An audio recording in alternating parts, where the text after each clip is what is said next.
안녕하세요. 반갑습니다. 주갈성교회 유형욱 목사입니다.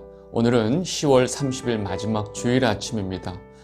오늘 아침에 제가 눈을 뜨자마자 여기저기 아우성 같은 기사들이 쏟아져 있다는 사실을 알게 되었습니다.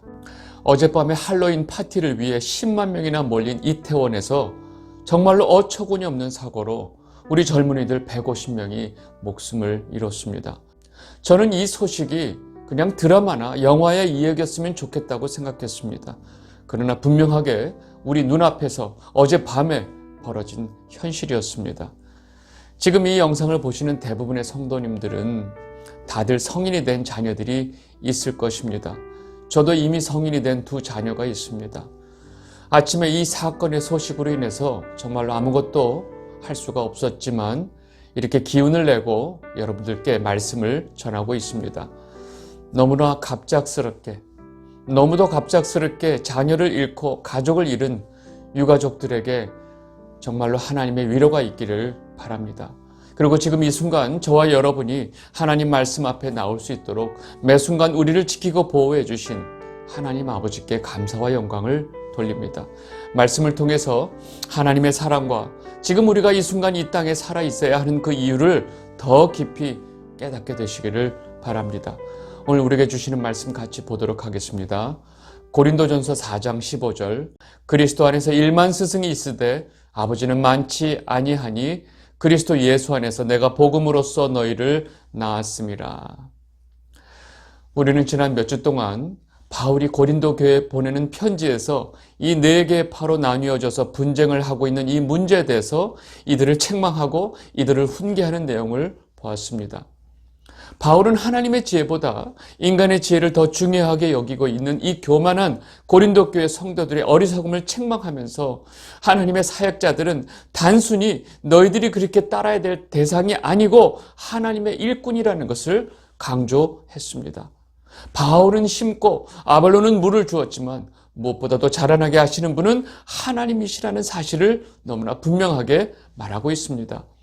오늘 우리가 보게 될 4장의 내용은 이러한 분쟁에 대한 문제를 마무리하면서 하나님의 일꾼에 대해서 그들이 어떤 자들인지, 그들은 어떤 사명을 가지고 있는지, 실제로 그들은 어떤 삶을 살아왔는지를 바울이 너무나 적나라하게 말해주고 있는 내용입니다. 우리는 오늘 본문을 통해서 그리스도의 일꾼의 사명이 무엇인지, 그리고 그들의 삶이 왜 그렇게 혹독했어야 했는지를 알게 됩니다. 오늘 4장 처음을 보도록 하겠습니다. 고린도전서 4장 1절 2절입니다. 사람이 마땅히 우리를 그리스도의 일꾼이요 하나님의 비밀을 맡은 자로 여길지어다. 그리고 맡은 자에게 구할 것은 충성이니라. 바울은 자신들을 그리스도의 일꾼이며 하나님의 비밀을 맡은 자라고 말을 하고 있습니다. 지금 바울의 이러한 표현은 하나님의 사역자의 정반대되는 두 가지 측면을 말하고 있는 것입니다. 처음에 바울은 우리는 그리스도의 일꾼이다 라고 말을 합니다. 여기서 바울이 사용하는 일꾼이란 말은 그 헬라어의 휘페레타스란 말인데 이 말이 가지고 있는 의미는 모든 노예들 중에서도 가장 낮은 등급을 지칭하는 단어입니다. 그리고 배 밑에서 노를 젓는 노예를 지칭하는 단어이기도 합니다. 따라서 바울이 지금 말하고 있는 그리스도의 일꾼이란 표현은 이 땅에서도 가장 낮은 모습으로 그리스도의 명령을 따라야 하는 종이라는 사실을 밝히고 있는 것입니다. 바울이 이렇게 자신들을 표현하는 것은 이 땅의 가장 낮은 자리로 오신 예수 그리스도를 본받아야 하는 그 사역자들의 모습을 강조하고 있는 것입니다. 그리고 지금 이 분쟁의 문제를 겪고 있는 고린도 교회는 오로지 이러한 그 가장 낮은 자리에 있어야 되는 그 겸손함으로 이 모든 문제 해결이 가능하다는 것을 말하고 있는 것입니다. 그리고 바울이 두 번째로 말하는 이 사역자의 모습은 이 그리스도의 일꾼이라는 표현과 정반대의 모습으로 하나님의 비밀을 맡은 자라고 설명합니다. 이 직책은 계시된 진리, 즉 하나님의 말씀, 구원의 복음을 하나님으로부터 위임받아서 성도들에게 전하는 직책을 말합니다. 지금 이 직책은 이 세상의 어떤 직책보다 중요하고 고귀하다는 것을 말하고 있습니다. 바울은 이렇게 정반대가 되는 하나님의 사역자의 두 가지의 모습을 설명하면서 성도가 이 사역자들에게 요구할 수 있는 것은 오로지 충성됨, 신실함이라고 말을 하고 있습니다. 고린도전서 4장 2절입니다. 그리고 맡은 자들에게 구할 것은 충성이니라. 가장 낮은 자리에서, 즉 겸손함을 가지고 하나님으로부터 위임받은 하나님의 말씀, 즉 이 예수 그리스도의 복음을 열심히 최선을 다해 전하는 것이 바로 사역자의 가장 중요한 역할이라고 말을 하고 있는 것입니다. 그리고 성도들이 그러한 사역자들에게 그러한 것을 요구할 수 있다고 말하고 있습니다. 이어서 바울은 그렇게 하나님의 말씀을 위임받은 사역자들을 성도들이 함부로 판단해서는 안 된다고 말합니다. 고린도전서 4장 3절입니다. 너희에게나 다른 사람에게나 판단받는 것이 내게는 매우 작은 일이라. 나도 나를 판단하지 아니하노니. 바울은 다른 사람뿐만 아니라 자기 자신도 사역자인 자신을 판단하지 않는다고 말하고 있습니다. 이렇게 말하는 이유는 하나님의 비밀을 맡아 성도에게 전하는 그 직책에 대해서 정말로 주님 외에 어느 누구도 판단할 수 없다는 것을 말하고 있습니다. 바울은 자신이 사역자로서의 문제가 있다면 그 잘못에 대해서 판단하고 심판하실 분은 오로지 주님밖에 없다는 것을 너무나 분명히 밝히고 있는 것입니다. 고린도전서 4장 4절입니다. 내가 자책할 아무것도 깨닫지 못하나 이로 말미암아 의롭다함을 얻지 못하노라. 다만 나를 심판하실 이는 주시니라. 아멘. 바울이 이렇게 말하는 또 다른 이유는 지금 이들이 분쟁을 하면서 서로 다른 파당들이 따르고 있는 그 사역자를 너무나 함부로 판단하고 정죄하고 있기 때문에 그렇습니다. 바울은 결정적으로 하나님의 사역자들에 대한 판단과 평가는 이 땅에 주님이 다시 오셨을 때 그때 다 이루어진다고 말을 하고 있습니다. 고린도전서 4장 5절입니다. 그러므로 때가 이르기 전 곧 주께서 오시기까지 아무것도 판단하지 말라. 그가 어둠에 감춘 것을 드러내고 마음의 뜻을 나타내시리니 그때 각 사람에게 하나님으로부터 칭찬이 있으리라. 아멘. 여러분, 지금 바울이 하고 있는 이 말씀의 중심은 고린도 교회 성도들에게 하나님의 일꾼된 자들을 함부로 판단하지 말라고 지금 말을 하고 있는 것입니다. 하나님의 사역자들은 그들을 일꾼으로 세우신 주님께서 직접 판단하신다고 말하고 있는 것입니다. 그리고 지금 현실적으로 고린도 교회 성도들이 판단하고 비난하는 대상이 바울과 아볼로와 베드로였다는 사실을 우리가 생각하면 바울이 지금 무슨 말을 하고 있는지 우리는 분명히 알 수 있다는 것입니다. 지금 바울이 너희는 하나님의 일꾼된 자들을 함부로 판단하지 말라라고 말하는 이 말에 우리는 지금 가장 낮은 자리에서 애쓰고 수고하고 있는 참된 그리스도의 일꾼, 그리고 하나님의 비밀을 맡은 자에게 해당되는 말씀이라는 것을 우리는 기억해야 됩니다. 온통 부와 사치를 누리면서 가짜 복음을 퍼뜨리고 있는 거짓 선지자들에게 해당되는 말씀이 아니라는 것을 여러분들 분명히 구분하게 되시기를 바랍니다. 그렇다면 그것을 우리가 어떻게 구분을 할 수 있을까요? 사람마다 생각이 다르고 누구에게는 정말로 참된 그리스도의 일꾼이지만 누가 볼 때는 사꾼일 수 있기 때문에 그렇습니다. 우리에게는 그런 잘못된 판단과 혼동이 있을 수 있기 때문에 바울은 이어서 주님께서 사용하시는 참된 그리스도의 일꾼의 삶이 어떤 삶인지 그대로 우리에게 전해주고 있다는 사실입니다. 고린도전서 4장 9절입니다. 내가 생각하건대 하나님이 사도인 우리를 죽이기로 작정된 자같이 끄트머리에 두셨음에 우리는 세계 곧 천사와 사람에게 구경거리가 되었노라. 지금 바울은 하나님의 비밀을 맡은 자인 이 그리스도의 일꾼인 사도들은 마치 하나님께서 죽이기로 작정된 자같이 이 세상의 가장 끝에 두셨다고 표현을 하고 있습니다.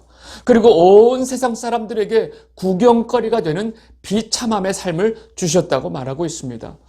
바울이 이렇게 사도들이 겪는 삶의 고난과 어려움을 분명하게 말하는 이유는 고린도 교회 성도들이 하는 분쟁이 너무나 배부른 상황에서, 너무나 풍요로운 상황에서 터무니없는 짓이기 때문에 그렇습니다. 그리고 바울은 이어서 이들이 따르고 있는 하나님의 일꾼들과 고린도 성도들의 삶이 얼마나 다른지 강조하듯이 비교하면서 다음과 같이 말합니다. 고린도전서 4장 10절입니다. 우리는 그리스도 때문에 어리석으나 너희는 그리스도 안에서 지혜롭고 우리는 약하나 너희는 강하고 너희는 존귀하나 우리는 비천하여. 지금 바울은 물질적으로 너무나 풍요롭고 배부르게 살면서 철학이나 수사학 같은 아주 고상한 이야기나 하고 있는 이들과 복음을 위해서 수치와 고난과 배고픔과 매맞음의 삶을 살고 있는 이 사역자들의 삶을 대조적으로 말하면서 너희들이 그렇게 잘났구나라고 사실은 반어적으로 표현을 하고 있는 것입니다. 이어서 바울은 이 사역자들의 삶이 얼마나 비참한지를 구체적으로 설명합니다. 고린도전서 4장 11절 13절 바로 이 시각까지 우리가 줄이고 목마르며 헐벗고 매맞으며 정처가 없고 또 수고하여 친히 손으로 일을 하며 모욕을 당한 즉 축복하고 박해를 받은 즉 참고 비방을 받은 즉 권면하니 우리가 지금까지 세상의 더러운 것과 만물의 찌꺼기 같이 되었도다. 바울은 이렇게 구체적으로 바울과 그의 동역자들이 겪었던 고난과 어려움들을 설명하면서 이 고린도 교회 성도들이 안일한 삶 속에서 가지고 있는 이 교만과 분쟁을 강하게 지적을 하고 있는 것입니다. 그리고 사역자들을 자신들의 이야기거리로 삼고 있는 이들의 죄악을 반어적으로 책망하고 있는 것입니다. 바울이 그동안 복음을 전하면서 겪었던 그 수많은 수치와 모욕과 매맞음과 배고픔과 고통이 어떠했으면 바울은 하나님께서 마치 우리들을 죽이기로 작정한 것 같다고 표현하고 있을까요? 오죽하면 바울은 하나님의 일꾼들이 이 세상에서 가장 더러운 것과 만물의 찌꺼기 같이 되었다고 말을 하고 있을까요? 여러분, 이것이 바로 하나님께서 참된 그리스도의 일꾼들에게 허락하시는 삶이라는 사실입니다. 이 영상을 보고 계신 주갈성 성도 여러분, 혹시 여러분들 중에 내가 이 땅에 사는 모든 사람들 중에 가장 비참한 삶을 살고 있다고, 내가 가장 끄트머리의 삶을 살고 있다고 생각하고 계신 분이 계신가요? 나같이 이렇게 고통 속에서 비참하게 사는 사람이 없을 것이라고 한탄하면서 살고 계시진 않으셨나요? 여러분, 지금 하나님께서 사용하고 계신 가장 위대한 사도인 바울이 겪은 그 고난을 우리는 한번 깊이 있게 생각을 해봐야 합니다. 무엇보다도 우리는 하나님께서 우리 각자에게 주신 감당할 만한 시험을 주셨다는 사실을 분명히 기억해야 합니다. 절대로 다른 사람의 삶과 나의 삶을 비교하면 안 됩니다. 실제로 우리는 다른 사람의 삶과 비교할 만큼 그 다른 사람의 삶을 제대로 알지도 못합니다. 그저 겉으로 보이는 것으로 나의 삶과 비교할 뿐입니다. 여러분, 각자에 맞게 하나님께서 여러분 한 분 한 분에게 주신 여러 가지 상황들을 통해서 여러분들을 하나님의 백성으로 지어가고 계신다는 사실을 우리는 분명히 알아야 합니다. 여러분 모두가 불평하지 말고 우리에게 허락하신 그 모든 상황에 감사하고 우리를 그렇게 붙들고 우리를 하나님의 사람으로 지어가고 계신 그 사실로 인해서 기뻐하게 되시기를 진심으로 바랍니다. 이어서 바울은 하나님의 일꾼이며 하나님의 비밀을 맡은 자인 자신이 고린도 교회 성도들에게 어떤 마음으로 그들에게 구원의 복음을 전했는지 그 속의 마음을 그대로 전합니다. 고린도전서 4장 14절 15절입니다. 내가 너희를 부끄럽게 하려고 이것을 쓰는 것이 아니라 오직 너희를 내 사랑하는 자녀같이 권하려 하는 것이라. 그리스도 안에서 1만 스승이 있으되 아버지는 많지 아니하니 그리스도 예수 안에서 내가 복음으로써 너희를 낳았음이라. 아멘. 바울은 분쟁을 일삼고 있는 이 고린도 교회 성도들을 질책하면서 너희들의 그 안이한 삶을 부끄럽게 하려고 내가 이것을 쓰는 것이 아니다 라고 말을 하고 있습니다. 바울은 진정 이들을 아버지같이 사랑하는 마음으로 이들을 지금 질책하고 있다는 것입니다. 바울은 자신 스스로 이들을 예수 안에서 복음으로 낳은 아버지임을 말하고 있으면서 다른 지도자들과는 자신과 분명한 차이가 있다는 것을 강조하고 있습니다. 지금 바울이 이렇게 말할 수 있는 이유는 지금 자신이 이들에게 하고 있는 이 모든 책망이 고린도 교회를 영적으로 낳은 아버지만이 할 수 있는 책망과 권면이기 때문에 그렇습니다.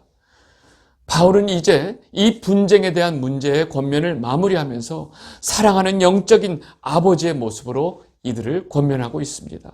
고린도전서 4장 16절, 17절입니다. 그러므로 내가 너에게 권하노니 너희는 나를 본받는 자가 되라. 이로 말미암아 내가 주 안에서 내 사랑하고 신실한 아들 디모데를 너에게 보내었으니 그가 너희로 하여금 그리스도 예수 안에서 나의 행사 곧 내가 각처 각 교회에서 가르치는 것을 생각나게 하리라. 아멘. 바울은 이들에게 나를 본받는 자가 되어라 라고 말을 합니다. 여러분, 바울이 얼마나 대단하게, 얼마나 교만하게 이런 말을 할까요? 여러분들 그렇게 생각하세요? 아닙니다. 바울이 교만해서 지금 이런 말을 하는 것이 아닙니다. 바울은 지금 고린도 교인들에게 내가 너희들에게 아버지의 마음으로 너희들에게 보여준 그 사랑의 본을 너희들도 따르기를 바란다 라고 지금 말하고 있는 것입니다. 그리고 바울은 우리가 그리스도 안에서 겪고 있는 이 모든 고난 속에서 겸손한 것처럼 너희도 겸손하기를 바라고 너희들도 그런 고난 속에서도 끊임없이 하나님의 사랑을 붙들기를 바란다라고 지금 말하고 있는 것입니다. 무엇보다도 이들이 가지고 있는 이 지적인 교만, 불손한 태도들을 버리고 바울이 보여준 겸손과 서로 섬기는 그 사랑의 모습으로 이들이 다시금 이러한 모든 분쟁의 문제에서 벗어나기를 간절히 바라면서 이 말을 하고 있는 것입니다.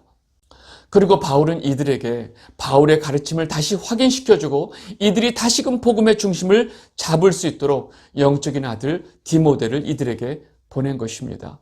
그리고 바울은 마지막으로 자신의 영적인 자식으로 생각하고 있는 고린도 교회 성도들에게 정말로 영적인 아버지인 바울만이 할 수 있는 표현으로 강하게 당부의 말을 전합니다. 고린도전서 4장 18절에서 20절입니다. 어떤 이들은 내가 너희에게 나아가지 아니할 것 같이 스스로 교만하여졌으나 주께서 허락하시면 내가 너희에게 속히 나아가서 교만한 자들의 말이 아니라 오직 그들의 능력을 알아보겠으니 하나님의 나라는 말에 있지 아니하고 오직 능력에 있음이라. 바울은 지금 부드럽게 경고를 하고 있습니다. 너희들 중에 내가 다시는 고린도에 나타나지 않을 것처럼 스스로 생각하고 교만하게 행동하는 자들이 있다는 것을 내가 다 알고 있다. 그러나 언제라도 하나님이 허락하시면 내가 너희들 앞에 가서 정말로 그렇게 잘났다고 교만하게 행동하는 자들의 능력을 내가 볼 것이다. 하나님의 나라는 입으로 말하는 말에 있지 않고 오직 능력으로 나타나기 때문이다 라고 말하면서 아주 강하게 이들의 그 잘못됨을 경고하고 있는 것입니다. 그리고 바울은 아주 적나라하게 이들에게 말하면서 너희들 혼나기 전에 너희들 빨리 예수 그리스도의 복음 앞에 겸손함을 가지고 너희들 그 분쟁의 문제를 빨리 해결해라 라고 말을 하고 있습니다. 고린도전서 4장 21절입니다. 너희가 무엇을 원하느냐? 내가 매를 가지고 너에게 나아가랴. 사랑과 온유한 마음으로 나아가랴. 여러분, 지금 바울의 이 표현은 정말로 우리에게 너무나 와닿는 표현입니다. 우리말 표현으로 하자면 너희들 맞고 할래? 그냥 할래? 라는 표현이죠. 점잖게 내가 말할 때 너희들 빨리 제자리로 돌아가고 겸손한 모습으로 그 모든 분쟁의 문제를 해결해라. 혼나고 하지 말고 라는 표현입니다. 바울은 정말로 자신이 이들의 영적인 아버지라고 생각하기 때문에 할 수 있는 아주 강압적이고 아주 적나라한 표현을 사용하고 있는 것입니다. 그리고 이들에게 끝까지 너희들의 이 분쟁의 문제를 해결하기를 내가 강력히 촉구한다 라고 말을 하고 있는 것입니다. 이 영상을 보고 계신 주갈성 성도 여러분, 누가 참된 그리스도인의 일꾼인지 여러분들 이제 구분하실 수 있는 기준이 생겼습니까? 그리고 그리스도 안에서 1만 스승이 있지만 아버지는 많지 않다고 하는 이 말씀이 정말로 여러분들에게 늘 말씀을 전하고 있는 저를 돌아보게 합니다. 진정한 리더십은 바로 아버지의 마음이기 때문에 그렇습니다. 우리를 진정으로 사랑하시고 우리를 위해 자기의 모든 것을 내어주신 분이 바로 우리의 하나님 아버지이십니다. 그 하나님 아버지의 사랑을 여러분 모두가 다시금 깨닫고 그 사랑 앞에 무릎 꿇게 되시기를 바랍니다. 그리고 그 하나님 아버지의 비밀을 맡은 참된 그리스도의 일꾼이 누구인지 여러분들 모두가 분명히 깨닫게 되시기를 바랍니다. 오늘 말씀은 여기까지 하도록 하겠습니다. 감사합니다.